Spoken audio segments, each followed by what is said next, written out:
The first name is Tam, and Yeah. then last name is Ngo. The last name is like a little bit hard to pronounce for most people. So Yeah. it's fine if you say no, So but it's very no. nasally, and it's like Yeah. yeah. No. No. No, yeah, okay, yeah. Okay. Actually, Yeah. that's really close. I'll just Yeah, that's really inflect. close. Yeah, I'll just inflect the best I can, I suppose. yeah. Cool. Yeah. So for the interview, I'm gonna introduce you briefly first, and then I'll start asking you questions, and we Okay. can just follow the conversation wherever it happens to go. Yeah. Any questions before we start? I think I kind of so generally, so this interview is for like the Rice University like Asian American like the Yeah. house there, a coalition, and it's It's for like yeah. Yeah, it's a Houston Asian American Archive. It's Okay. run by Rice people, and Okay. it's the main thing is like a collection of like oral interviews. Yeah. Okay. Yeah, just like this one. So yeah, that'll be on the site directory, like along with like all the other interviews that are available. Yeah, I think I saw like a good portion of like, oh, who's like who, how many of you guys have the ones you've already put it up on the website. Yeah, I thought it was yeah, pretty yeah, cool. yeah. Yeah.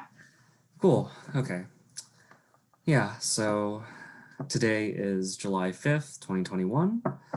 My name is Josh Kim. I'm an intern at the Houston Asian American Archive, and I'll be talking with Tam Ngo, a graphic designer, visual artist, and art teacher currently based in Houston. I'm going to ask you, again, questions in a roughly chronological order, but we'll just follow the conversation wherever it goes. So you said in your bio that you were born in Saigon in November 1996. Yeah. What do you remember about your early childhood in Vietnam? So I was there till I was like around 5. So it was like most of the memories are interesting because like some of them where I'm just like, oh, was this like actually just a dream or was like it real? Just because like I was so young, I don't really know what was like reality versus like this like concocted memory. But I think like some of the like I just remember riding on the back of like the scooter like with my mom, and then I remember like having like a babysitter and watching like the Chinese dramas that's dubbed in Vietnamese, and then like just making like little arts and crafts. And yeah, that's generally what I remember. That's the most I can remember about my time there. Gotcha. And so you moved here when you were 5 in 2001. So why did your family move to the US? My dad had gotten a citizenship like back in the 70s. And then like my parents are each other's second marriages. So then like when he met my mom and she was just like, oh, there's better opportunity here than in Vietnam. So she just decided to like, oh, maybe it would be better to raise like a child in the US more so than in Vietnam. So Okay. yeah, so that's why my parents had come over here.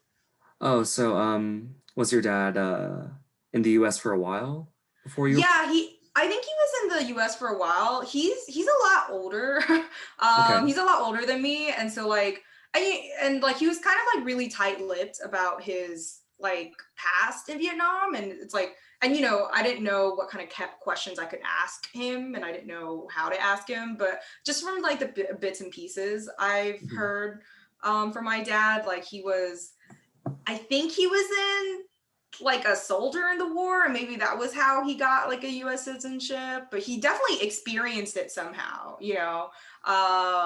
and yeah, and then he came here with his first family, and they lived in New Orleans, and like they went from New York, and then he told me he was like a janitor for like one of the colleges up there, but then it was too cold, so they moved all the way down south to New Orleans, and he was just like, there's not enough like Viet food here, and then he like moved to Houston because there was like a growing enclave of Vietnamese people, and he just like liked the food and the weather here better because it's hot, it's pretty hot down here and humid, which is like honestly very similar to Vietnam. So yeah.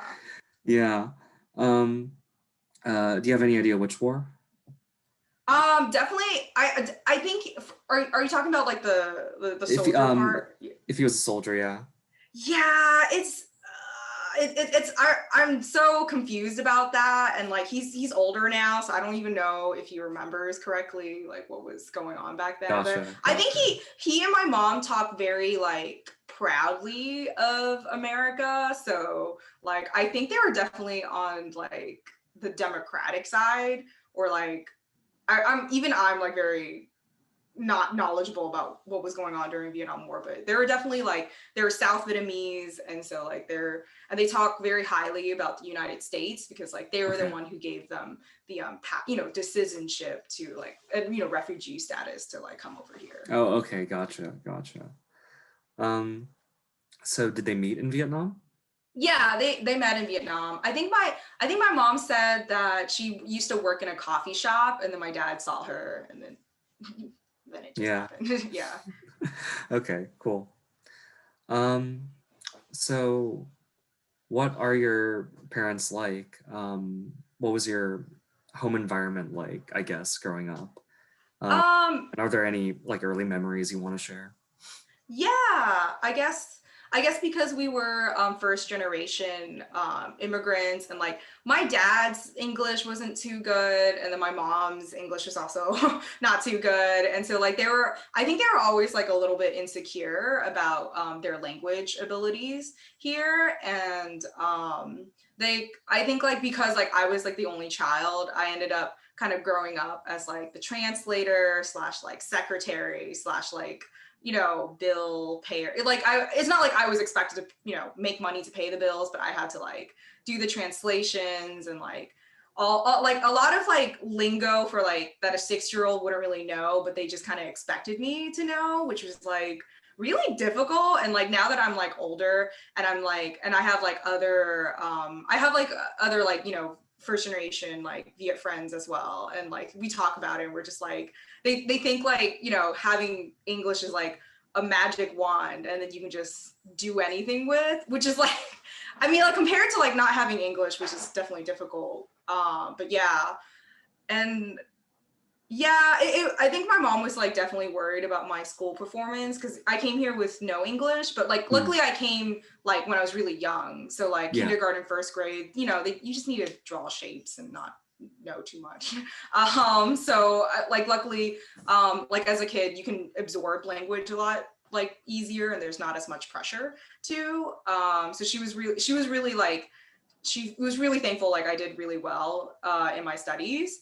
And then with my dad, like, yeah, I think it was like a little bit harder with my dad because he just expected me to do all these like things like apply for food stamps or like, I don't know, like thankfully not taxes, but along the lines of those things. Like I'm just like, so paperwork? Yeah, like paperwork. That they wanted you to help them with in terms of English? Yeah. Gotcha, and I'm just like, yeah, why can't you find somebody else? And I definitely grew up like very frustrated with it. I just kind of, I can of imagine like as a kid, yeah. But then like you didn't. It's like as a kid you just didn't know there was another option or that you can say no. So like now as an adult, I'm like just learning those things, and I'm just like, okay, Mom, you should go you should go to an actual accountant if you want your taxes done, and not just expect me to do it because I'm not. I didn't get a degree in accounting. Like that's a whole other thing. Yeah, gotcha. Did you have any difficulties adjusting when you first came to the US as a little kid? Like, yeah, what was that like? I guess like as a kid, you don't really know that there's anything different. So then you just, I mean, I personally just kind of went with the flow. When I think when I was a kid, I grew up in a little like Vietnamese enclave. It's on the southeast side of Houston, kind of like on the very edge, right before Pasadena. And then, so there was like a little Vietnamese enclave. So, I had like Vietnamese friends growing up. So I remember like there was like in kindergarten, there was like a Hispanic girl I didn't really like. I don't know why. We couldn't even speak the same language, but we just like knew we didn't like each other. So then we had like another friend translate our like disagreements with each other. And like that was like one of the, like now I'm just like, oh wow. But back then I thought that was interesting. So yeah, just kind of just go with the flow. Yeah. Yeah. Just it is what it is. Gotcha. Did your mom just raise you, or was she also like doing work when you were growing up?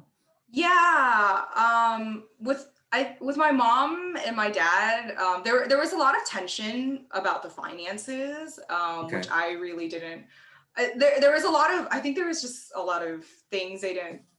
Just in regards, like really with money, like they didn't really trust each other with it, and like my dad like really kept count of like almost every penny basically, and then my mom, and then he was always like a little like, oh, you're always like sending money back to our relatives. And I'm just like, okay. I don't know. Like my mom was just like, what are you talking about? Like, I'm not making like $100,000 or anything. Like I'm just like a sandwich maker. I don't know. This is just their Gotcha. stuff. Which I don't really want to like relive right now. But yeah, I think my mom was like usually really, really busy with work, like throughout the week and like weekend. And then my dad, he was the kind of the one like watching over me. So then like, he used to sell video games at a flea market. So then I'd like just go with him to pawn shops and just like buy used like old like retro video games. Yeah. Do you remember what video games? Oh yeah, we had oh sorry, I saw a possum outside my window. So we had it was like, so for Nintendo systems, it was like the NES, Super Nintendo, Nintendo 64, GameCube, Wii. So that was like the generations of Nintendo games.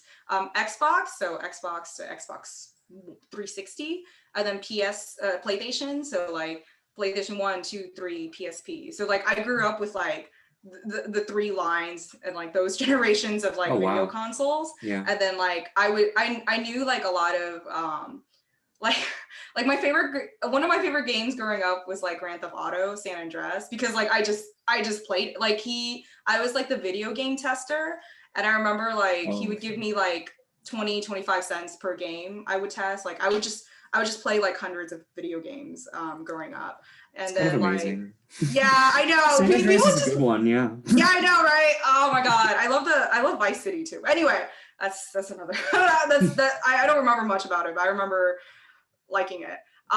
So yeah, it was really fun. But I'm like I'm a Nintendo girl. Like I love like Nintendo games now. Like I don't really it's just too expensive to invest in all those other game systems. But yeah, those are really fun times. I really loved Mario and like Legend of Zelda, and yeah. Are your parents more fluent in English now? Just curious.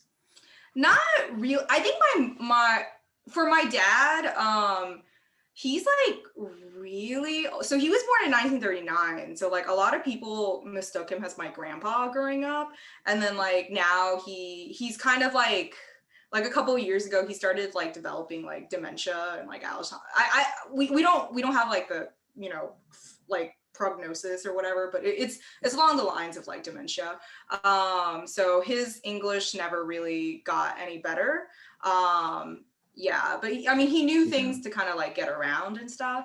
And then with my mom, she got like a cosmetology salon degree, and then eventually she like kind of worked her way up to like get her own salon and stuff. And we've been a lot more financially well off ever since she like finally got her salon and her business really picked up and stuff. And so yeah, her English has gotten a lot. My friends say that her English has gotten a lot better, because like I don't speak English with her, so I don't know how to like compare. And then she even I think like I think her Spanish just gets a little better too, just because like her clientele here in Houston is like mostly Hispanics. Yeah. When was your mom born? She was born in 62. So yeah, it's I remember 23-year thinking, age difference. Yeah, it was like a really like it was like a 3-generation household. And like not only was there like a culture gap between like me and my parents, but then there was also the generational gap between, especially like it's 2 generations between me and my dad. So then we had like a lot of like disagreements growing up in regards to like like what's considered like respectful, like all those little things that just kind of built up. Yeah. Yeah. So I want to ask, like, what, I guess branching off of that, like, what values or like traditions, cultural, religious, etc., like any of Mhm. that, did your parents like adhere to, and are there any that like you still adhere to? Yeah. I think that's a very broad question. It So is, yeah, yeah. I'm just like trying to review things that just kind of whoop. Well, I guess like Yeah. well, if I guess if I want to start a little bit more specifically, like, Mhm. yeah, do you feel like there are any values that your parents instilled in you growing up? Yeah, I mean, definitely. I guess like importance of like family was one. I mean, I really appreciate it. It's funny because I think with like the whole like love of family thing, sometimes you have to like leave it in order to really appreciate like why family is so important. Right. So yeah, I think I understood it a lot more when like I went away for college in California and I was like away from my parents a lot. And I'm just like, oh, you know, I really like Vietnamese culture in Houston versus Vietnamese culture in California is like very different. It's like it just feels like it's just another world sometimes. Even though, you know, there's like this, you know, same food and like a language and whatnot. And then like when I studied abroad in Japan for about 6 months in my junior year. And then like that was a really like eye-opening experience for me because it was like now I kind of felt like my parent, like especially my mom, like I just felt like I was like, oh wow, I'm in a new country where like all of my family is like not here. And then like I can barely communicate in this language. Like I can barely even just like shop on Amazon. And then like I that was like difficult for me because I'm like, you know, how do I put in the address? Like what do you know when the person comes like I missed the delivery, like how do I get my delivery back? And it was just like little like things like that where I was just like, oh my God, this is so difficult for just 6 months. I can't believe like my mom like came here and then like and she knew she was gonna live the rest of her life here, especially without her family by her side. Cause like we don't so my family like it was just us, like it was just my dad, mom, and me. And then eventually my brother came over, but it was just like it's very different from like I remember being like a little jealous of like other families when because like they would have like it's not just their like nuclear family. They had like oh aunts and uncles and cousins that would come over along with them. But then with us it was just us. And then it's a lot of pressure to try to like just like live off like just like support ourselves with just like the three of us. Yeah. Yeah. So you guys are the only ones in the US. The rest of your extended family is like, Yeah. I mean, my brother eventually came. My brother eventually came along with like my sister-in-law and stuff. But then because my brother was the child from like my mom's first marriage, like my dad, like it was there was like a little bit of like a divide. yeah. But like between like my dad and that side of the family. Yeah. But my brother and sister-in-law gave now I have like a nephew and niece which are growing up in America, which I think is Okay. like really interesting because I guess like their Vietnamese American experience is going to be a lot different from mine, and I'm interested to see how they're going to like grow up with that. Right. Yeah. Yeah. Well, how much older are your siblings? My brother, okay, he was born in 82. So I was born in 96. So I guess like 18, I can't do math, but there was like that gap. And then my sister-in-law is like just she was born in 86 or 88. So not too much for my brother and between my Yeah. brother and sister-in-law. Yeah. So were you ever like close to them? I'm getting closer to them now, but it's just Makes like sense. because I basically grew up in America and I barely remember Vietnam versus them where like they lived they had most of their formative years and like adult years in Vietnam. So there's like a lot of like there's still like a lot of like cultural differences and then like like sometimes like it's interesting for me because like their Vietnamese is a lot better than mine.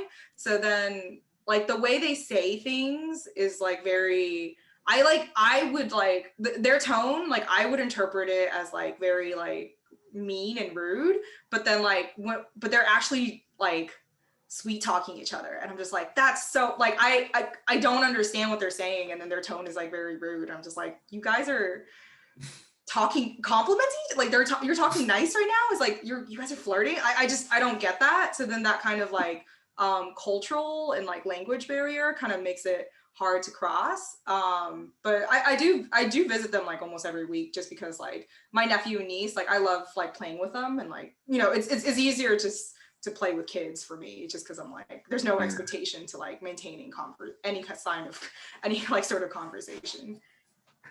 Yeah. Is your family religious at all? No, I think my mom, like, she'll randomly say something about like she'll be very thankful to God and stuff, but then like my parents were so busy like with work, they never like we never like went to church or anything like that. So like I don't know if my mom is like Buddhist, or I think we were supposed to be Buddhist, but then like we have the statues and stuff, but then like we never she never really actively practiced it or like in front of me. And then she would just say like random, maybe she'll say a chant like randomly, or like we'll definitely visit temples during the New Year's. But then because of that, I didn't really grow up with like much religion. So then it's just I'm very like, I think agnostic is the word. It's just oh yeah, there's something, but I'm not actively like doing anything for it. Gotcha. All right. So to what extent were you like and your family a part of Vietnamese American communities in Houston, and you know, in what ways did you feel connected to it, or maybe distant, or how did you connect to that? Yeah, I guess like my parents, I guess like they weren't really involved with like any sort of like most of my memories of my parents are just like they're at work or like they're at home. There was like no organization they like actively like, you know, participated in or like brought me to events to. So like I sometimes I feel like we were like a little bit disconnected because of that. But I mean like they definitely had friends, I guess. Like there are people like I would see them like talking on the phone too. Like that could have been like via people in Vietnam though. So I don't really know, but it was really rare for my parents to like take me to any kind of like events outside other than like a crawfish festival, and like that was pretty much it. So yeah, I guess that was another thing where I'm just like, oh, I wish we had more connections, so like they could have had more support. And then so like I wouldn't have felt so much pressure like trying to like help them and like adjust and do things here. Okay. Yeah. Gotcha.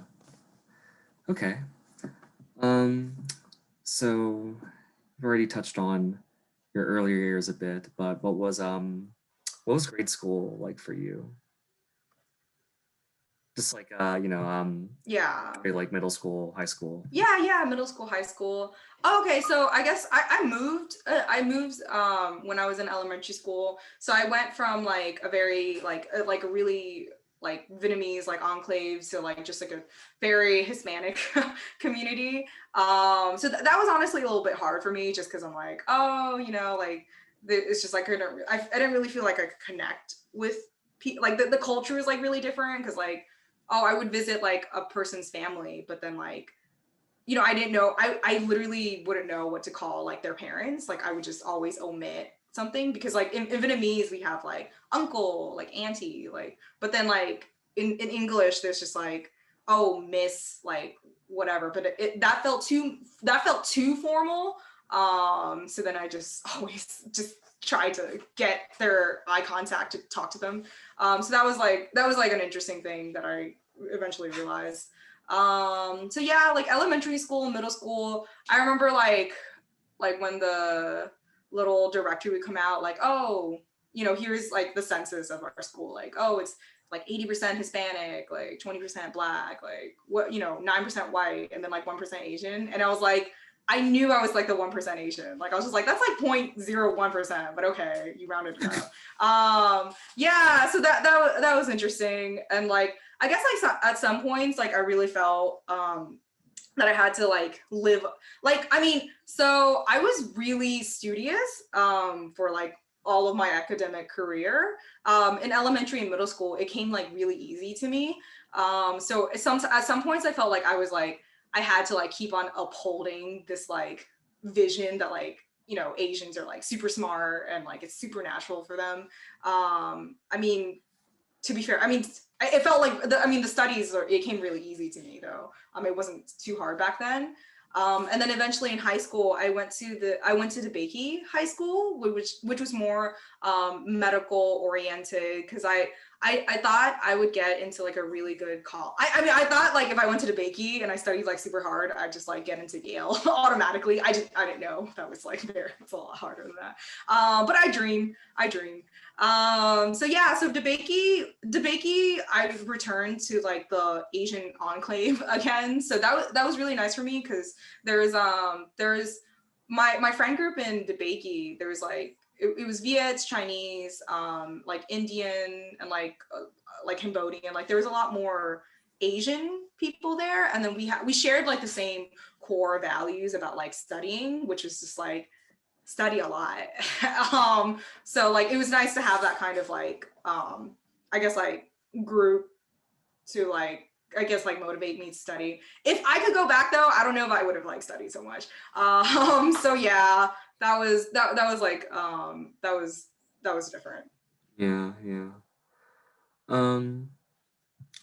So could you tell me about one of the first times you felt like self-conscious about being either like Asian or Vietnamese? Oh, okay. I think I wasn't like it took me a long time to be like really cognizant, and like more so like, oh, I think like Vietnamese culture and like, my Vietnamese language is something I have to like really be careful not to lose. Cause yeah, like I didn't think that happened until like kind of later college. I think it was definitely, I'm trying to think, because even in college, even though there was like a lot of Asians there, there was very little like like in college, like the makeup was like a little bit different. Like there was a lot of international Japanese students at my school, and then like maybe there's like Vietnamese international students, and then there's like Vietnamese American kids, and it was just like really that was an interesting thing, because they spoke with a different accent, to the point where I like couldn't really understand them because they spoke with like a northern accent. So yeah, I guess like it's a little bit difficult for me to answer that question, because it's like it's not like one big like realization. It's like these like tiny small moments, just like sprinkled throughout, and then like eventually like finally like like I was just like, oh, I wish there was like an Asian American studies class. Like, oh, I wish I knew more about Vietnamese culture and like history, and like why why like the history is like shown that way. Like I remember in 7th grade we were learning about US history, and then like there was like only one little section about like Vietnamese, like the Vietnam War, and that was like the only time like my race was like, or like my ethnicity was mentioned, and I was just like, oh, okay. And then I remember reading it, and then it was so vague, like that the section was so vague, because like I didn't know that technically like America didn't win that war, and like we technically retreated, but the passage was like so vague, I didn't really understand. And then when I went to Vietnam, I've been to Vietnam twice since I immigrated here. So one in 6th grade, 12 years old. Ugh, that angsty teenage phase. You don't remember much. I don't remember much. And then I went again after my study abroad in Japan. So when I was 21, so I remember a lot better. And then I saw like all these flags, and I'm just like, isn't that the communist flag? And then like my cousin's like, yeah, because we're a communist country. And I'm like, what? That's not how I learned it. And he's like, you really? And I'm like, yeah. And like it's just like my parents' like version of like like historical figures were like, oh, like Ngo Diem Diem or something. Like they see him as like a bad guy. But then like I met this like Vietnamese, like a northern Vietnamese student on study abroad. And then he like wrote about him as like one of the person he admires. And I'm just like, what? And that was like really jarring for me to learn about the differences and like, oh. Does the North-South divide like manifest in noticeable ways, like here, like in like Vietnamese America, like among Vietnamese? Yeah, it kind of makes sense. Yeah, because most of the Vietnamese who ended up coming to America were Southern Vietnamese, because like they were like the Southern side was the Democratic side that was backed by the U.S. So there's a lot more like Southern Vietnamese here. So then like, and then because like they left Vietnam at such a dramatic time, like their memories of like, Northern Vietnamese aren't like too good. Like I think like I see like random bits and pieces where it's just like I think they're still like very mistrustful. Like I'm talking about Vietnamese migrants here. Like they're like very mistrustful of like Vietnamese Northerners still. Like even what you would call it. I had a friend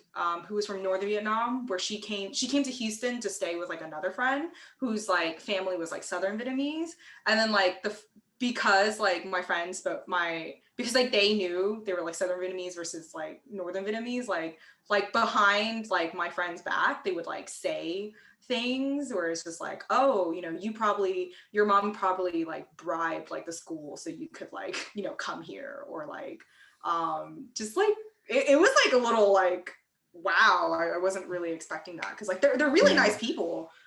They were like super nice to me growing up. So then I was just like, oh, wow. Yeah. I didn't know there was like that whole other side to it. Yeah, gotcha. I guess going back a little bit to like just like grade school. Where did you like to hang out? What did you like to do like outside of studying? Like for like public, like throughout public school, or like elementary school and stuff? Just public, throughout public. Oh, just public. Okay, just public. Yeah. Yeah, I mostly hung out at home because like my parents couldn't really. Like my dad was, we didn't have a GPS growing up. Like, Google Maps didn't come out until like very late high school for me. So then my dad, it was very difficult for my dad to like, find new places for us to like go to and stuff. So like I think most of the days so the reason why I'm like very attached to like Japanese culture is because like I grew up a lot with anime, and like I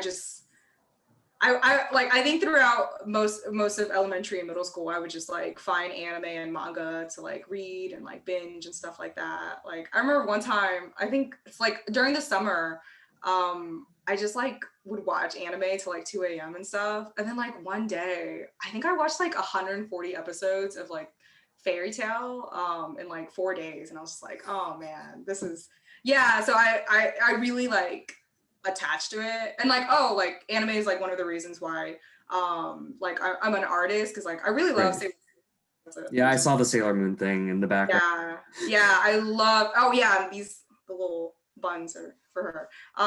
Yeah, and I love Sailor Moon so much. Like I just draw her all the time, and then like my art skills just got better because of that. Gotcha. So yeah.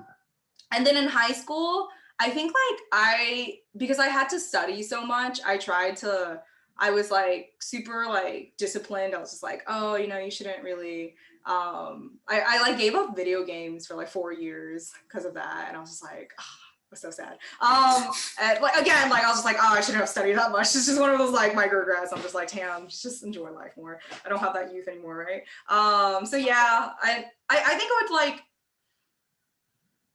I had like, it was art. I think middle school I had like karate. That was really fun. Like karate club was really nice to hang out with like friends and stuff. And then high school, we would just kind of, maybe we'll find like a park and stuff, or we just go to each other's houses and just kind of hang out and stuff. Yeah, that was mostly it. Okay. And with studying your studiousness, was that like something your parents also emphasized, or was that more like self-motivation or peer motivation?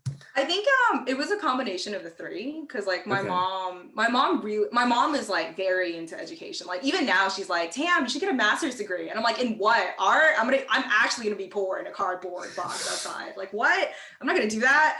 And like she was like very, so I wanted to like study really hard to like make my parents like proud of me, because you know they work so hard. Like I wanted, you know, and they didn't make me do any like chores. It's not like they expected me to like bring any money into the house. So I was just like, oh, this is like one of the things I can do, and like I'm good at it.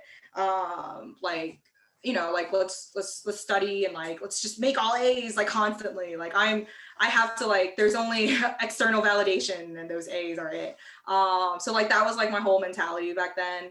And then like you know, like my friends were also like very like super studious. Like most of them were like in the upper like 20 to 10% of like that school, like in high school, which is like very like it was like super competitive to a point where Okay. I'm just like, wow, this is like super toxic. Why did I endure? Like I would never, like I would never be able to go back into that environment, even though like I like proved to myself that I did that for 4 years. Like now as like an adult, I'm just like, wow, it's like a terrible environment.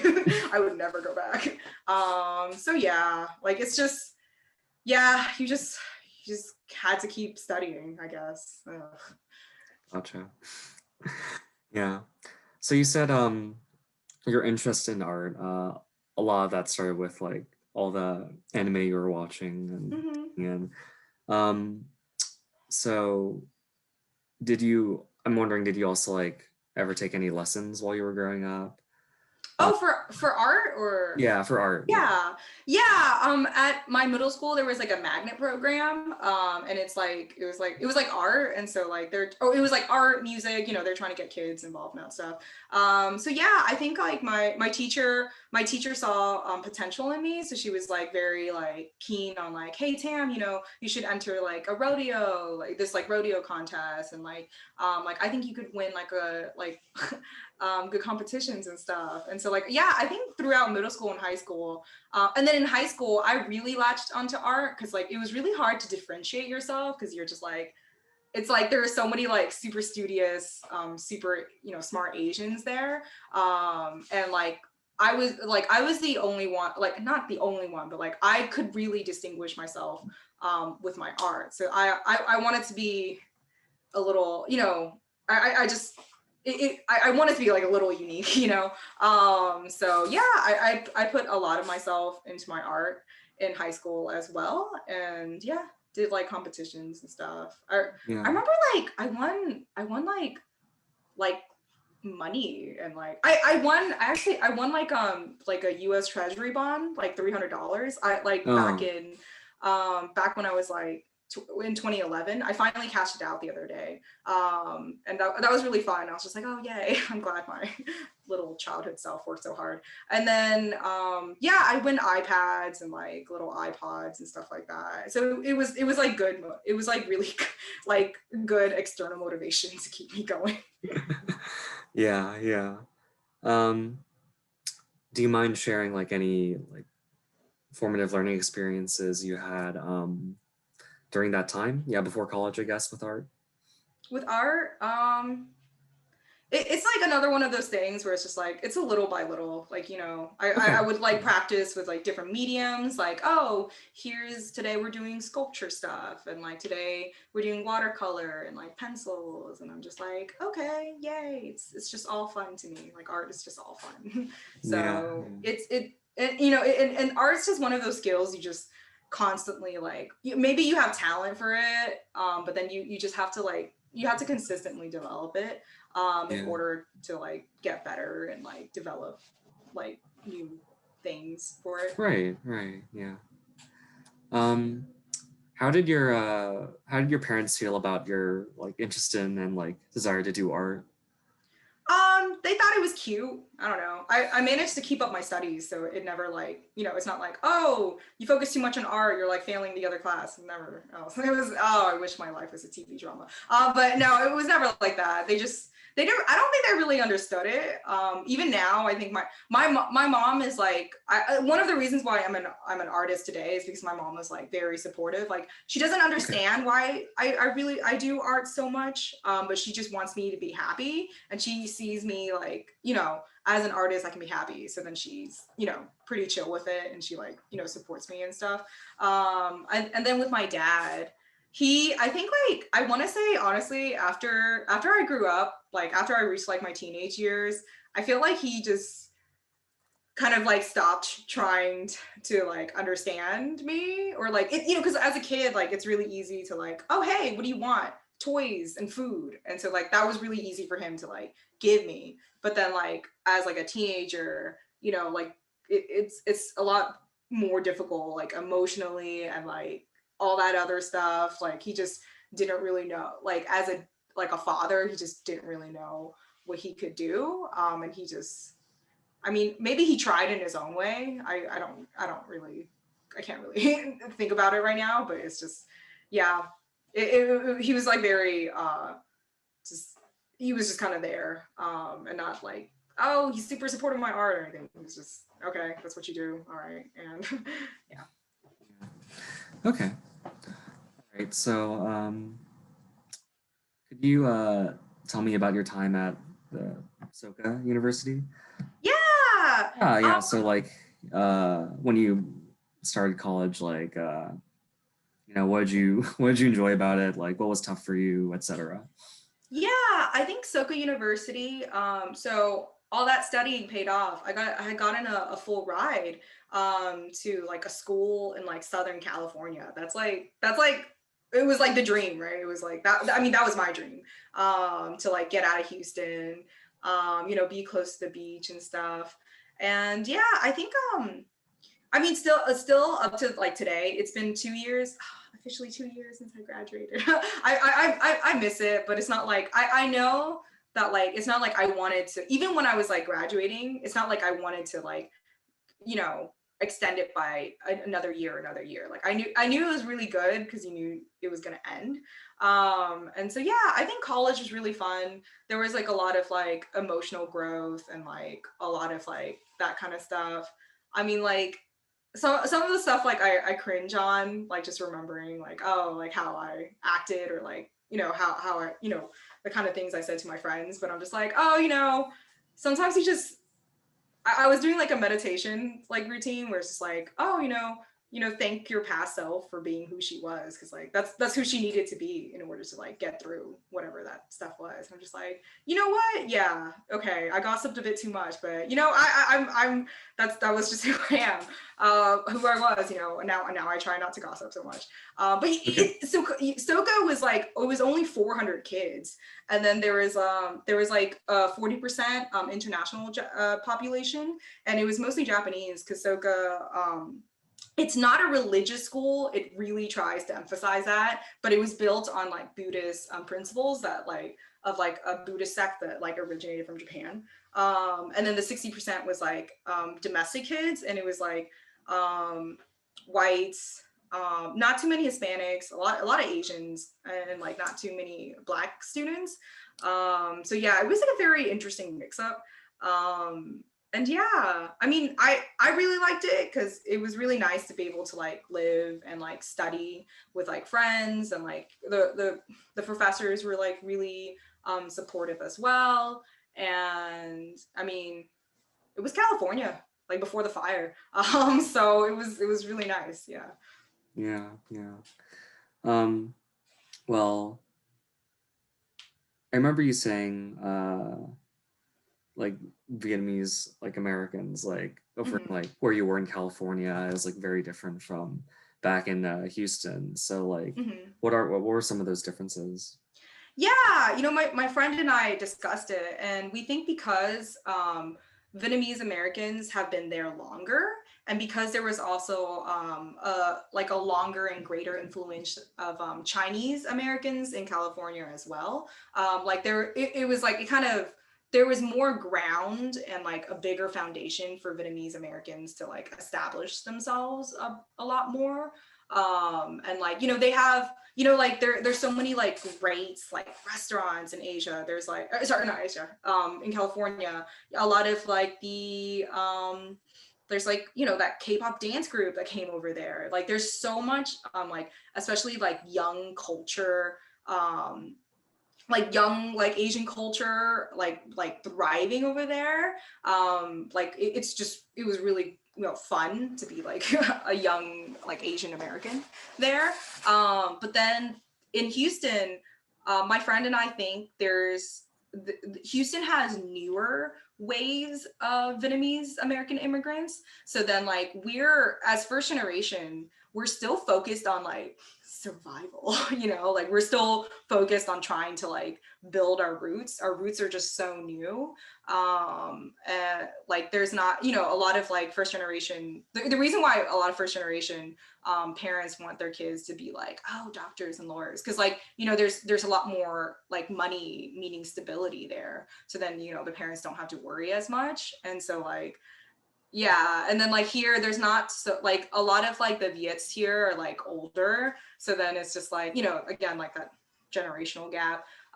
So then you just can't really, it's harder to like relate to them and like explain like, oh, like the social, like there's so the social movements are different, like the value and like core values are a lot different here in Houston. Because again, I think just speaking again just for Vietnamese, sometimes I think of like all Asians, but like I guess like just for like the Viets here, like we're still trying to survive.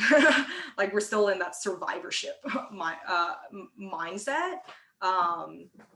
So yeah, but I mean, at least the food is really good here. Yeah, it is.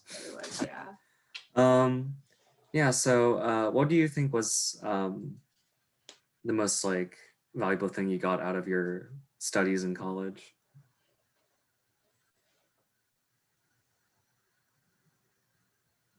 It's really nice to have friends. That was, I don't know, like I guess because I'm not really planning to pursue like more education. I'm not planning to, as of right now, I'm not really planning to pursue a master's until like, I don't know, scholarship is just free forever. And then yeah, honestly, the thing I got most out of my college education was just like the people there.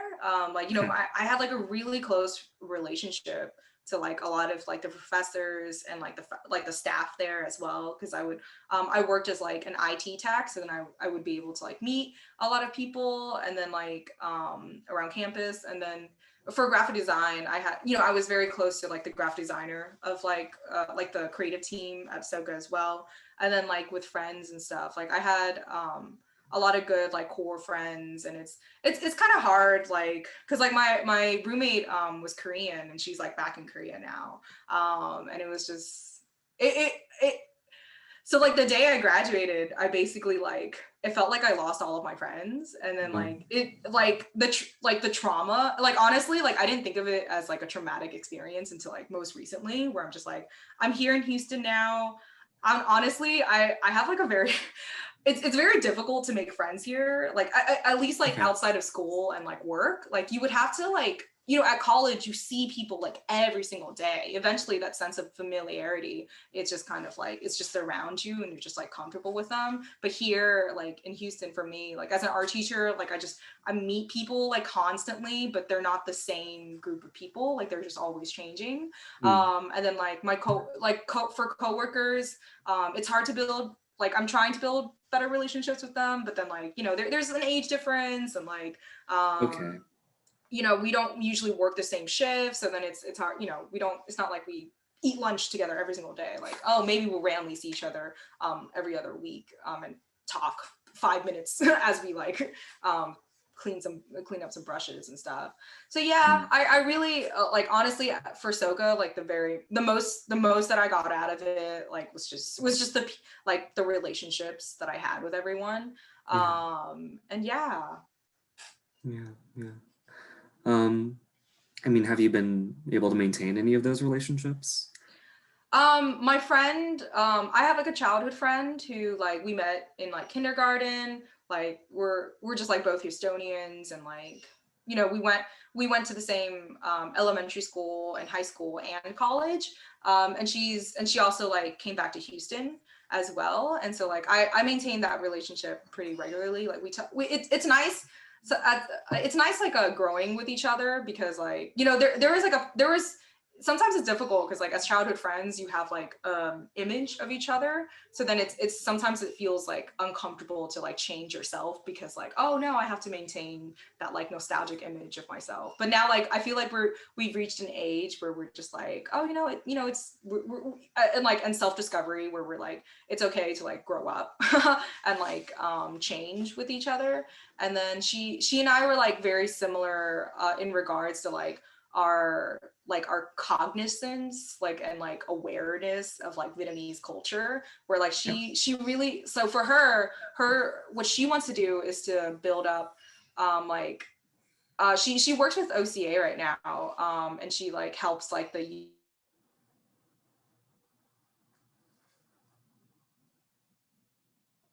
You just froze up for me. I'm gonna. Yeah, you're frozen up for me right now.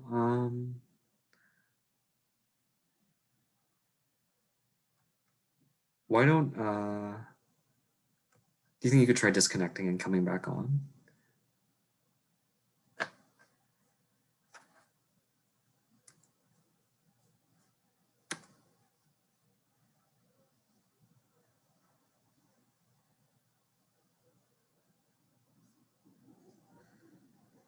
Hey. Hello.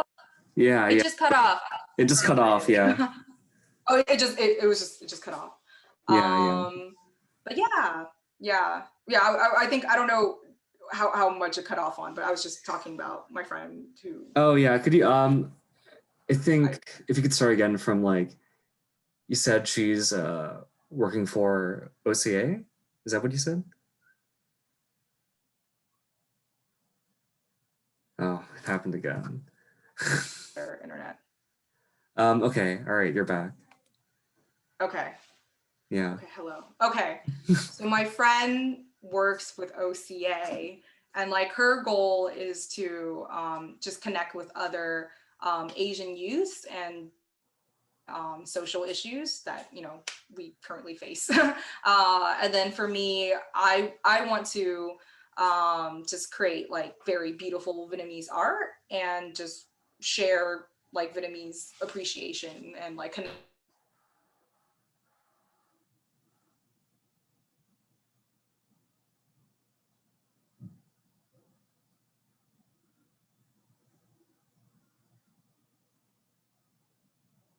lonely to be like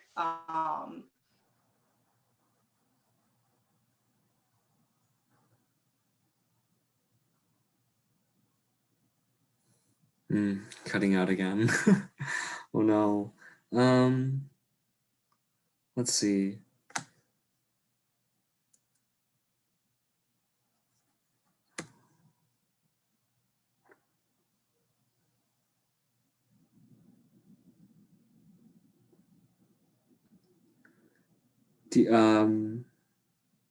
give me 1 second. All right, yeah, sure.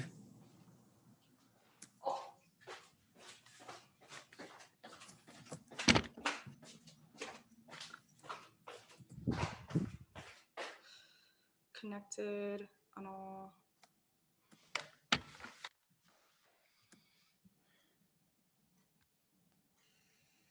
Okay. Can you hear me? Is the connection more stable? I mean, I can hear you. I think the video might still be a little bit laggy, but I think that's okay. I think it's not as big of a deal. I think you're stabilizing right now. Okay. Yes. Yeah. Sorry about the hassle. Yeah, no problem. Yeah. Okay. So I think well, I think I got the main gist of like what both you and I do. Yeah. So I think we're good there. Okay.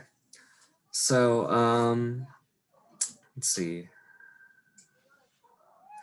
So you moved back to Houston after school. I remember you said in your bio for financial and family Yeah, reasons. so much Could you cheaper elaborate to on that a live. little bit? Yeah, I mean, it's a lot cheaper to live here. Just like with rent and like, I mean, so for me, because like my mom doesn't make me pay rent, so then I'm just like, okay. I thought it would be better to just like right now I'm working on trying to like establish myself like as an artist. So like I'm trying to like it's just very hard. It's like, grow a following. I'm trying to improve my like artistic skills and just create like a breadth of portfolio to eventually just, have something to show people, like something I'm like, really proud of. And then, with my dad, like I guess like right after college, his dementia, like when I came back, like his dementia was just like really, really, really bad. And so then we had to just basically deal with it. Like the first year out of college was like really difficult for like family reasons because like it was just a lot of the stuff like I had avoided by going to California eventually just like came back out. Just like, oh, the rug is too full now. But yeah, I mean now like 2 years out, like I'm very happy with where I am, where I'm just like, you know what, I'm not someone who can work 40 hours a week. Like I realize that. Like I'm just like, this is just too much. I don't have the mental, physical, or like emotional energy to work that much. So then right now I mostly make my income with being a part-time like art teacher as like at a paint and sip place. So then I make enough money to just cover like the bills that I have, and then I still have a lot of time to just to work on my art, to work on learn marketing and stuff like that, and then learn adulting skills like cooking and and like cleaning regularly, which is very hard. um Yeah. and I've been branching more into music these past Oh, couple of years. Like I'm learning the piano, and I'm also learning the guitar as well. So it's just like, oh yay, I'm super into art stuff. yeah. And yeah, and I've always really been into theater and acting. So like I think things are starting to pick up now. I just got a it's like it's indie, but I'm like the leading actress in like a current like TV show they're trying to produce, and they're trying to put it on like Amazon Prime and like and and stuff like that. And it's just like it's just fun. Like I was Yeah, like, that's oh cool. yay, I'm young, and like at some points I feel like I'm just kind of I like to have fun right now because like I feel like I'm making up for all the time that I just spent Oh, studying back when I was like in high school and in college. So I'm just like, you know what, Tam, it's chill. Like let's find like let's find like different like core values and like different level like different sources of like validation. Like it can be like internal and like I don't have to constantly yearn for like yeah. that A grade to define myself and like define my Yeah. worth and existence. So yeah. Okay, gotcha. Um, how's your relationship with your family changed? Since you were younger, since you came back. I think the relationship with my mom is a lot better now because like I think before when I was like I remember talking to like my therapist, and I was just like, because like I felt like I had so much responsibility growing up, where like I had to like do all this like translation, and like and it's not just it's like translation seems like so simple, but it's just like even when my dad was like had dementia, like I had to like try to find like nursing homes for him, and it was so overwhelming, especially as like someone who's like so young, like having like an elderly father to care for, because I was just like, man, my friends are not worrying about this shit. Like they're just being in their 20s and doing other stuff. Like why do I have to I felt like I remember saying to my therapist, I was just like, I felt like my parents just like had me, like they only just see me as like someone who like solves their problems, and like that's like all they see me for. And then my parent there was like, I really hope you don't think that, like I'm pretty sure your parents like really appreciate you for like you and as like their daughter, and not someone who just does things for them. And I was just like, okay, yeah. And then, I appreciate like my mom a lot more, and like I still my relationship with my father is like a lot it's really strained, and not strained, but it's like I'm trying to come to like a level like of acceptance, where I'm just like, like with that whole like the phrase like he did do his best, but it still wasn't enough at times. But I have to just like, just have to kind of accept it as it was. And like with his dementia and like his whole like mental health, like, a lot of the things he said was because of that. And it wasn't like I took it a lot personally, a lot of the things he said when I was growing up, but now I'm just like, it's, you just have to remove, I just have to remove myself from like I'll try not to think of it as like a personal attack. So yeah. Um, so could you tell me a little bit about what you do for Painting with a Twist, the teaching? Yeah. Yeah, Yeah. what have you learned from, teaching art? Teaching art. So like for me, I have really, really great people skills.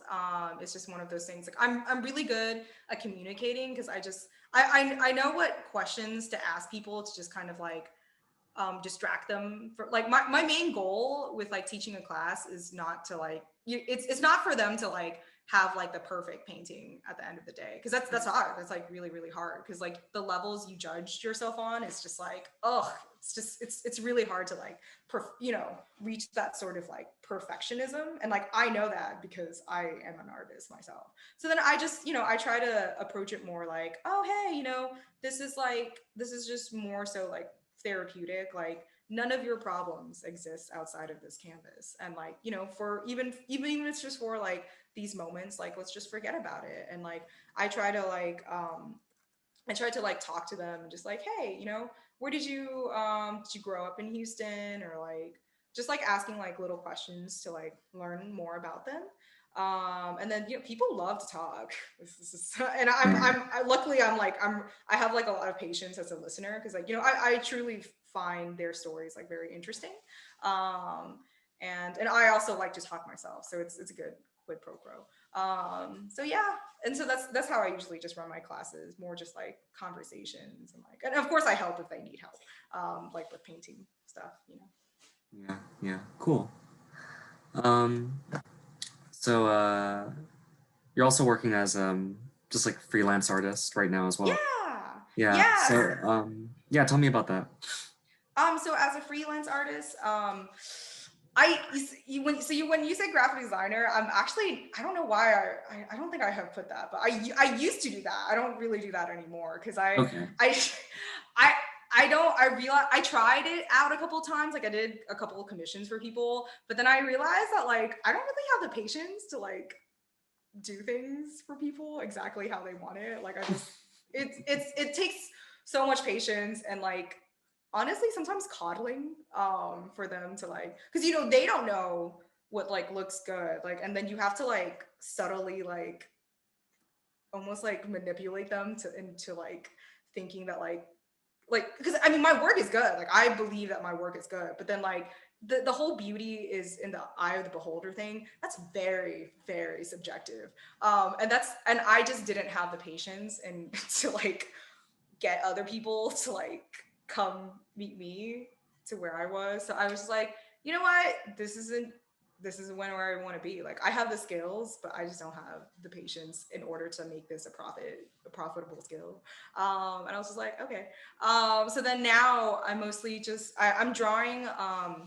What I'm trying to do is make really cool art prints of anime, and then sell them on Etsy. So that's like it's been my current goal right now, just to like, hey, let's just make let's just make this like my main thing. So I'm just, yeah, every day I spend a couple hours. I spend like half of my work time drawing stuff and like creating new content, and the other half is like marketing. So like Instagram, TikTok, Facebook, like let's learn about marketing.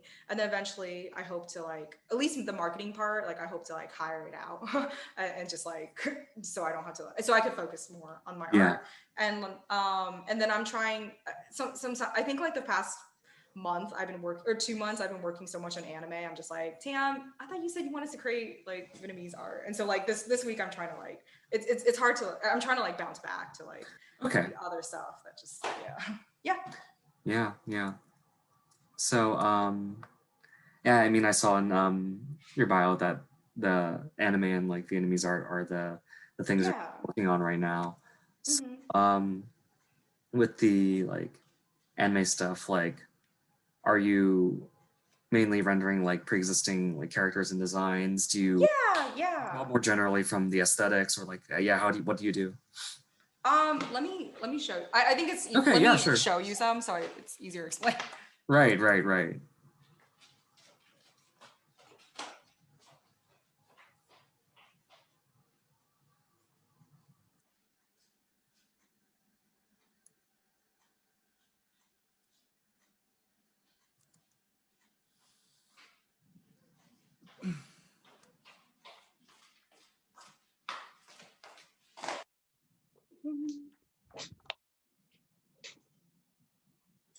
So a series I'm working on right now is called, it's for My Hero Academia, which is like super popular right now, and it's like astrology is also like a really big thing. So I combine the two, where I'm just like, I'm creating little zodiac cards for My Hero. So they're like Deku, he's Cancer. Todoroki-kun, he's like my prince, so he's Gemini.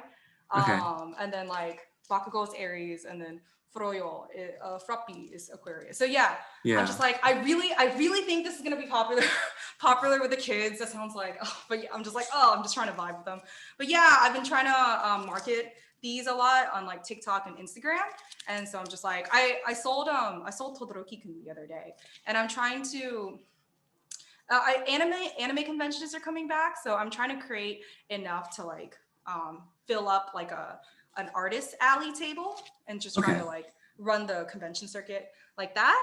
And then so like that's like I work on the popular animes, and then like I really like this anime called Gintama, and there's like Hijikata is like one of my favorite characters, and so like I try to draw a lot of like stuff for him, but I know that's not where the money is, but that's where my heart is. So I just, the stuff like that. And then struggle. I know. And then for BTS, my friend is like super into BTS, so I've drawn like a couple of like fan art for her. So then I was just like, I could just make money of this. BTS is also popular, but I mean, I love K-pop too, but I love anime like so much. It's just, my heart is like a lot bigger for anime, and then it's just like, K-pop, like K-dramas, and I'm actually gonna start learning Korean in about a week or two. So I'm really excited for that. I have English, Vietnamese, Japanese, and a little bit Spanish. So then Korean is gonna be like my 5th one. So I'm just like, yay! I'm like kind of fluent in like 5 languages. That's variably, So that'll be that's cool. thing. That's cool. Yeah. That's in my Isn't well, I know this is I guess true variably generally like across East and Southeast Asia, but like I mean, one of the first kind of waves of international Korean popular culture, like that definitely wasn't as a big thing in Vietnam, right? Are you talking about the Hallyu wave? Yeah, Hallyu wave? Yeah. Honestly, I watched this Vietnamese movie the other day, and then like I think Vietnamese I want to say they see like Koreans like pretty highly in pop culture and like fashion and stuff, because like there was like a grandma in there, she was like at the makeup salon, she's like, oh, make me look like I'm Korean. I'm just like, oh, like that's I didn't know. Again, this is like Vietnamese in Vietnam. So because I feel like here it's like over here it's like a different amalgamation of like a lot of stuff. Like it's just like, I have a friend who really likes like Chinese novels and like Chinese like TV shows, and then my other friend really likes like Korean culture, and then I really like anime, and so it's just like, but then we also like a little bit of all three, so it's like like I can speak more truly to that, and I'm just kind of guessing what's going on over there in Vietnam. So in terms of Vietnamese popular culture, that's not something that like you're as familiar with. I don't the thing, I don't know, like I've been trying I listened to some like Vietnamese like pop and like Yeah, that. So I'm I was just trying to curious. I'm trying to listen to more of that. But I guess it's harder for me because like so this is like so I kind of trained myself to like not understand Vietnamese. Because like when I was growing up, my parents lectured me a lot. So then I learned how to just zone out. And so that was a bad mistake. Now that's a horrible. I mean, I didn't want to listen. Who wants to listen to like all those? No, I get it. Yeah, and so I just zoned out, and so Yeah. now that means like if other people are talking to me in Vietnamese, I kind of like I've lost the ability to like I have to like really I have to try super super super hard. And that was like, yeah. And, you know, it's not just my parents lecturing me, but like, oh, they would put like the Vietnamese radio on. They would put like Vietnamese like shows on. And like, I just processed. I was like, this is noise. I don't need to process this. It's like background. Or like my parents, my parents, I don't know what it is about Asian parents. They talk so loud on the phone. They think, I don't know. I don't think they understand what technology is. Like they really think they're trying to shout across the ocean. So then they talk so loud in the house. So then I had to learn how to ignore that too. So then like, that's why it's really hard for me to get back into Vietnamese like media. Like I'm just like, oh, why don't I try to watch like a Vietnamese drama or something? And then it's just like, it's just noise to me. And yeah, eventually I think after Korean, I'm going to try to learn, I'll try to take like Vietnamese classes at the Vietnamese Cultural Center to try to like amalgamate that, you know, alleviate that issue. But that's gonna be hard. Yeah, I see. Yeah. All right. And so for the Vietnamese art that you're doing, like what are you depicting? Is it like Depicting landscape? Yeah, I do a like lot what of, is it? Yeah, I do a lot of landscapes art. So that's one over there. That's Ha Long Bay. Another one. Do I have it here? Yeah, I've been trying to. I did want to do this one thing where like I wanted to do Vietnamese fairy tales and draw like basically children's illustrations for it, but then I realized I currently do not have the discipline or the patience for it at this current moment. So like I'm just trying to do like one off stuff. I did an illustration the other day that kind of sells a bit on Etsy, which I was really proud of. And it's just like Vietnamese. So I really like the Vietnamese Ao Dai. So Vietnamese Ao Dai there. And then for, you know, it was Lunar New Year. For Lunar New Year, it's like the year of the ox. So then I drew an ox and stuff. And I want to say like, I think the next piece I'm trying to work on is just it like a self-portrait of myself as a child. So then just like, I really want to do like a very like artsy painting of one of my childhood pictures when I was like in the grasslands back in the day. Yeah, that's cool. Yeah. All right. So I'm wondering, I feel like you've definitely touched on this a bit, but like what are your like some of your favorite like artists or like works of art, you know?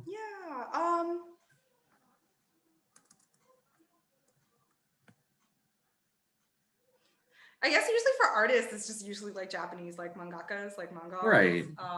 I really like, I try to attend like a lot of, I really like those exhibits. There's one person from like, I think her name was like Kusama or something. I forgot, but she was like this old Japanese lady, and she just created like really funky installations. Right, yeah. Like, there's like this infinity mirror, and she put lights in it, and I'm just like, yeah. I really want to recreate that in like my garage, and then just like go meditate there. I feel like you just enter a different realm of existence when you do that. Yeah. So that's one of my favorites. And I'm trying to find other like Vietnamese American or just like Vietnamese artists on Instagram. So like I'm thinking of like, I don't know, I forgot, like I think her name was like Bao Pham or something, and she creates really nice like Ao Dai illustrations it's very like naturey and like surrealist. That's really nice. So yeah, yeah. Yeah, cool. Who are some of your the favorite like mangaka like artists? Mangaka. Oh, for Sailor Moon, Takuchi. Oh, she's like, I mean, she's like the progenitor. Like she created. She Sailor Moon Right. was like the start of everything for me. So Okay. I really like appreciate her like a lot. I think her art's just really amazing, and I love her like the fashion that inspired her works as well. So yeah, that's one. Um, Kubel Sensei from Bleach. He Yeah. he's very poetic. Like his work. It got really Bleach by the end of it got really religious. But like throughout the beginning and middle, it was very. There were like these very poetic scenes, and it was just like wow. It was just like the words. Everything was like. It was just really nice. I really like that. And then what you can call it. I really like My Hero Academia. The art style is very very actiony and very powerful. So I really like Horikoshi Sensei's work as well. Yeah. Yeah. Cool. Um, so I think you mentioned music and language learning. Yeah. Can you tell me uh, yeah, can you tell me a bit whatever else a bit more about your life and hobbies outside of outside of art and your Yeah. So I thought it was important for me, like for music. I really didn't want a hobby I could like monetize because like it was because there's so much pressure. Like it's honestly a lot of pressure because like every art piece I do, I'm just like, how can I make money of it? Off of it. Like I have to like, and honestly, it kind of removes the joy at some points. But then with music, it's especially with guitar right now, it's really great to see the progress. Like I could really acknowledge the progress because like at first like my fingers are like very weak and so like I could barely like the C chord was like a huge thing to like get through, but now I can like yeah play it. I can play it half the time, which is like a lot better. My fingers don't hurt so much anymore. It doesn't feel like they're about to bleed. So I yeah can see like the progress there. And then I really like singing, and like I love singing my anime songs and like all the songs nowadays. And then just just being able to create that music that comes out of it, like it's just like it's very satisfying to me. And then like to know that this hobby of mine again isn't for money, but it's just simply in like enjoyment of like existence and like in myself. It's just like it's a very like freeing experience. So I try to practice it a lot. And like just I think one day I told my like guitar teacher, I'm just like I'd actually eventually, when I feel like I'm ready, like I want to start making I actually want to start writing songs. Especially like I want to dedicate one song for like all the like the Asians who are like studying really hard in high school right now. Like I really want to do a song for them because I'm just like, yeah it's okay. Like I really want to remind them because like back in high school, I literally thought like this was it. Like, oh my God, I have to study so hard. And then like, yeah like this is the only path that guarantees me happiness and success and stability.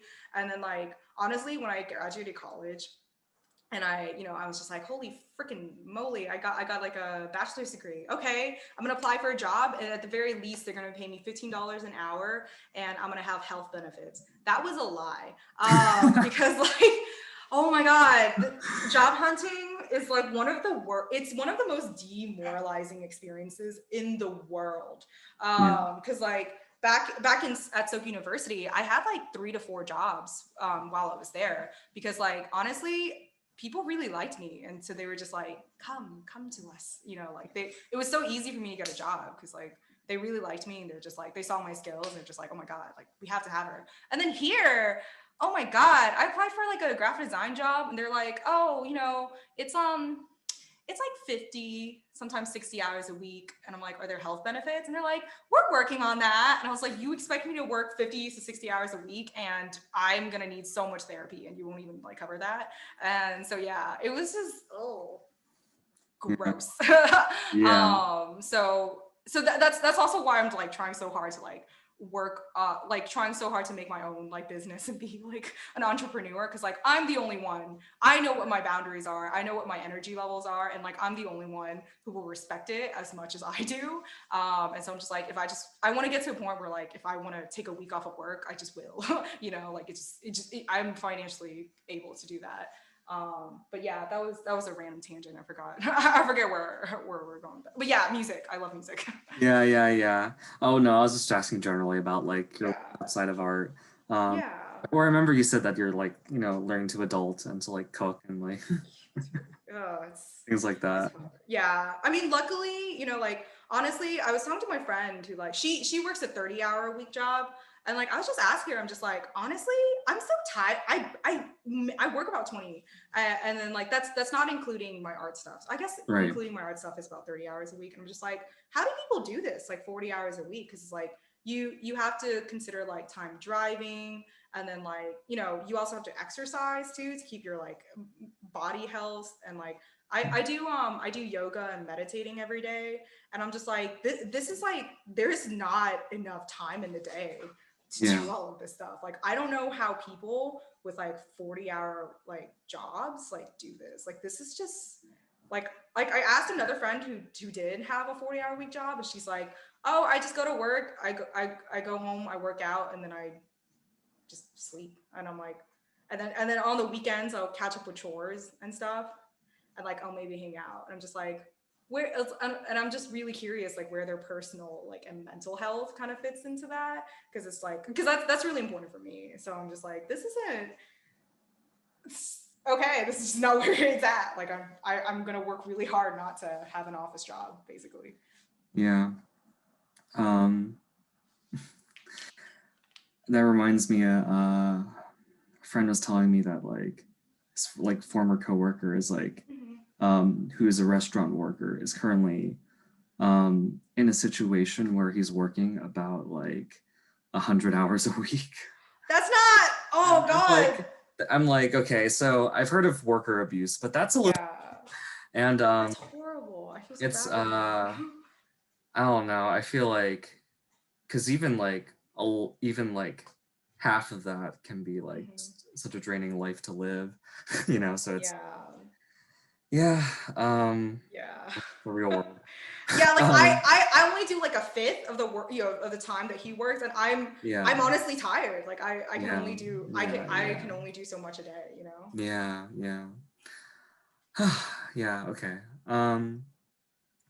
So I'm going to I guess I'm going to finish with some like more general questions, I guess, to wrap things up.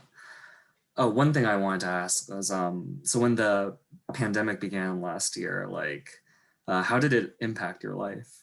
So for Houston, what happened was like I had bought a trip to Japan, and then like of course it was canceled, and I was very disappointed about that, because like the flights were so cheap, and then I ended up losing more money because of all the canceled. It's fine. I'll eventually the borders open back up. But for Houston, I think for a month, we had closed. Everything was closed. Like and like my mom, neither of us worked essential jobs, which is like it was really funny, because like I remember there was like a list of like, oh, 5 top most essential jobs, and it was like doctor, nurse, blah blah blah, grocery worker, and the other was like 5 most non-essential job, and the number 1 was artist. And I'm just like, who designed that chart, you munchkin? Who designed it? And it was just like it was like a little bit of a harrowing, like I was like, it was a bit much to just consider myself non-essential. But I mean, luckily, they were very nice about like unemployment, and then like, my mom and I had like savings, and like, so for that month, I think we were getting a little bit stir crazy, but my mom more so than me, because she's like the exact opposite of me, where she like works like 50 to like 60 hours a week. And she like, if she like, when she was like, even like on holidays during non-pandemic seasons, like she'll still go into her shop and like clean. Like she needs to like always be doing something. And then for me, I'm just like, I'm super lazy. I'm disparaging myself, but no, I guess it was pretty easy for me. It's like I just wrote fan fiction, and like watch my dog, and just, you know, like it was nice to not have a pressure to like do things and like achieve things. Like it was just like, let's just exist, because no one's really expecting much otherwise. So I was fine with it. And then it definitely gave me the space to, I think, pursue my own hobbies, actually. Yeah, right? Without getting caught up in the grind, I guess. Yeah. Yeah. So like, how did so, you know, after the pandemic like initially began, like, well, like where are you at now? Now that Compared to like kind of like clearing up, Yeah, I think so. One of my one of my greatest dreams is like to travel, and like one of the reasons why I'm working super hard to try to like make my, you know, make financial stability and like freedom and stuff is to like be able to like travel and like go meet all of my friends. Like I want to go to Korea and see like my best friend, and like I want to go to China and like live there for a month and stuff. And so like, you know, things aren't like fully back open, but I think for a year I had an excuse not to like work on stuff. But now that it's back, you know, it's like we're slowly trying to like, you know, open the gates and stuff. Like it's given me a lot more motivation to like, you know, like that's why I've been trying like to try to develop the discipline to like work every day on my art and like marketing and stuff. And then slowly I've been trying to like change myself, like just because I'm just like, you know, I'm great, but there, you know, there's some childhood traumas I still have to like kind of work through and like do stuff like that, and like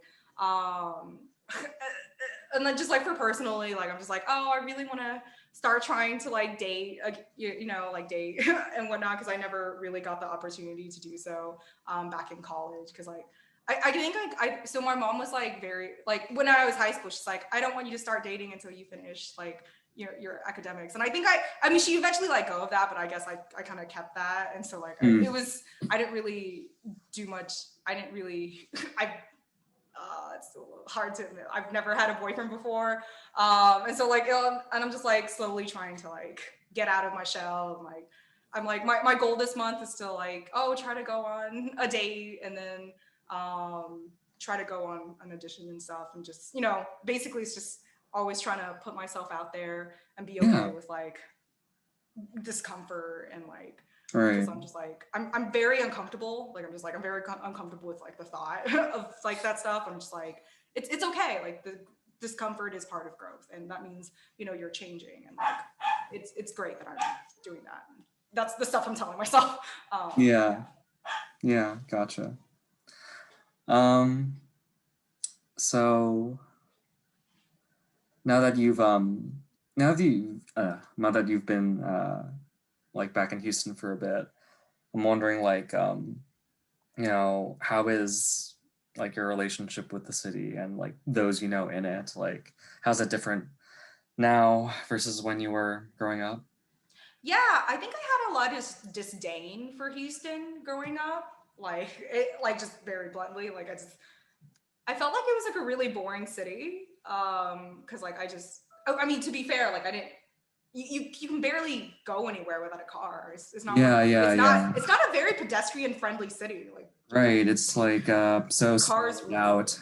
Yeah, like it's just very. So then because I didn't have a car until like the later years. Like it's just, and then my parents didn't really drive me anywhere, so I was mostly just stuck at home. So you know, of course, I got bored of it. I associated Houston with like boredom. But now, like now for Houston, I'm just like, okay, I really appreciate, you know, I really appreciate my family. Like I really love, you know, before I kind of like saw my family as a burden, but now I'm just like, no. Like I love my nephew, my niece, my like, you know, my family. And then I now I'm trying to like find things I appreciate more so about Houston, like the food. I mean, I'm grateful I do have a car to get around, and like the, you know, the finances, like it's easier to just say, like just to save a little bit more money, even though like the minimum wage is Like, I'm just like, okay, at least I can, at least I do have money to like, I try to put away money to invest and stuff like that. So I'm just like, okay, it's better. It's not so much disdain, but appreciation. Yeah, gotcha. So you mentioned this a bit before, but like, where do you like hope to take your art going forward? Like, you mentioned the convention circuit. Yeah, what so I guess you can tell me more about that, or what else? Yeah. I did an exercise about like, oh, if you were at a funeral, like what would your eulogy be? And then and I was just very genuine with it, and I was just like, I really, anime is great, but it's right now, like, I guess, like, for me, it's like, it's the quickest way. For me, I see it as the quickest way to make a buck, just because, like, I guess, like, I feel like Vietnamese art isn't there, like, quite, like, I want to like sustain it with something. Like, it's Vietnamese art isn't like popular culture, so it's harder to, like, for me, like, it's harder to get like an audience for it. And a lot of the people with money for Vietnamese, it's just they're older, so it's like, it's not like they're on Etsy. So it's yeah, but I mean, anime is great, but it's just, it's just like a side thing. Like, my main goal is to still, I think I like to be like, if someone thinks of like a Vietnamese American artist, like, I want to be like one of the first people to pop up in their mind. Like, I want to be, I want to like have like, not fame, but like, I want to be well known as like a Vietnamese American artist, and especially as like a woman artist as well. Yeah, and then like, yeah, and just like inspire like other like Vietnamese like Americans to really appreciate their culture and not try to like, leave it behind and like assimilate and stuff like that. Yeah, cool. So the last thing I want to ask you is, could you share one thing you love about yourself? Me, I love Yeah. everything about myself.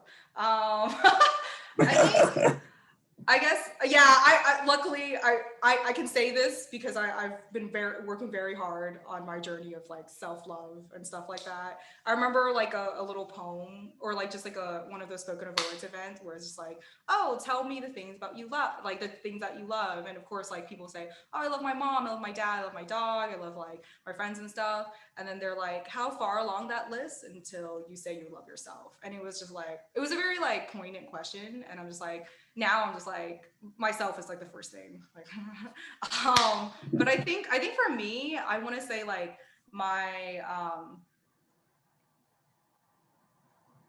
like, I always want to stay true to myself.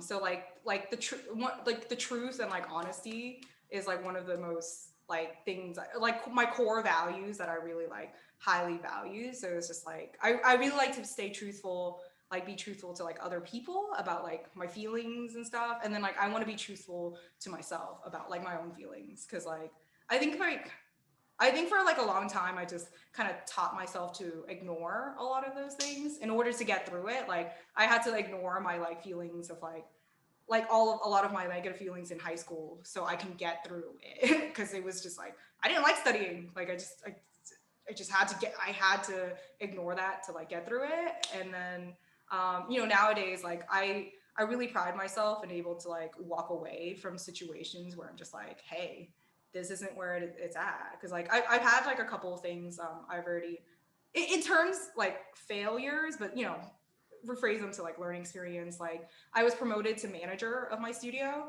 and then I quit within like 3 weeks because I was like, hey, this is not good for my mental health, and like, it's very toxic. Like, my boss is very toxic.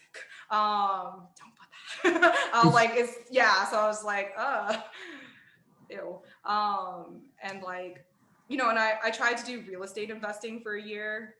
That was a whole while. That was a whole thing. And I was just like, I reached a point where I'm like, hey, Tam, like, I don't like doing this anymore. This isn't where it's at. So let's just move on to the next thing. And like, I'm able to just, because of that truth, because of that like clarity, I can just walk away and just like pursue new things, and like not like, be so hung up on the past. Yeah, thanks for sharing that. I think that's all I had on my end. Yeah, is there anything that you wanted me to ask you? Anything you wanted to be asked in an interview?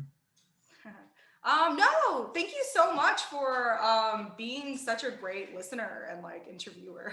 That was a lot of great questions, and this Yeah. was like a really fun thing to participate in.